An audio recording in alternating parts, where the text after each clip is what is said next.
Hi everyone. Today is the seventh day of 30 days new word learning challenge. So first word is dichotomy. Dichotomy meaning is a division into two opposite things. For example, movies show a clear dichotomy of the good and evils.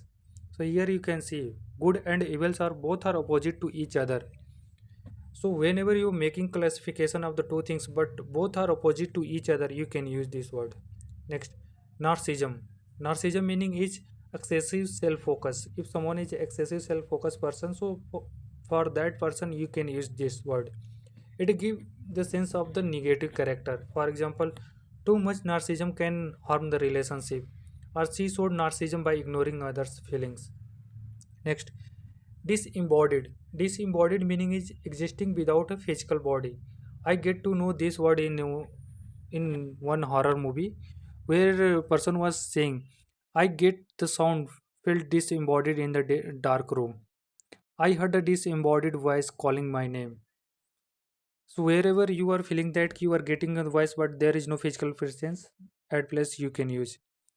Oxytocin. Oxytocin, it is a one type of the hormones. Whenever it release in your body, is to give the sense of the bonding and the trust.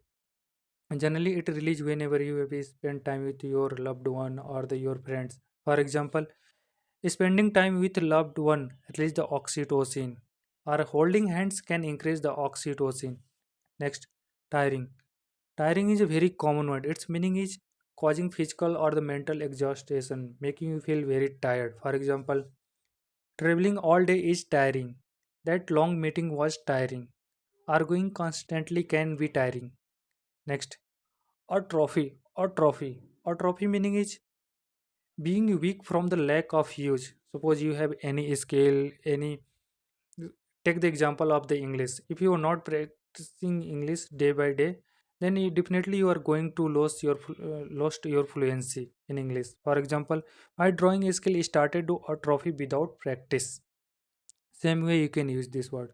Next, hyperconnectivity. Hyperconnectivity means being overly connected through the technology. This word for the this modern era for the Gen Z generation. Gen Z generation are hyper connected with each other, but still they are suffering from the loneliness. Take the another example. Because of the hyperconnectivity, people rarely disconnected. So in the both senses, in negative and positive sense. Next, vulnerability. Vulnerability being open to emotional or physical harms. For example, showing vulnerability builds a trust. Admitting a mistake require the vulnerability. So you can use this word. This word sometimes it give the negative sense and sometimes it's give the positive. Where you want to use it's depend upon you. Thank you for watching. Please like and subscribe my channel.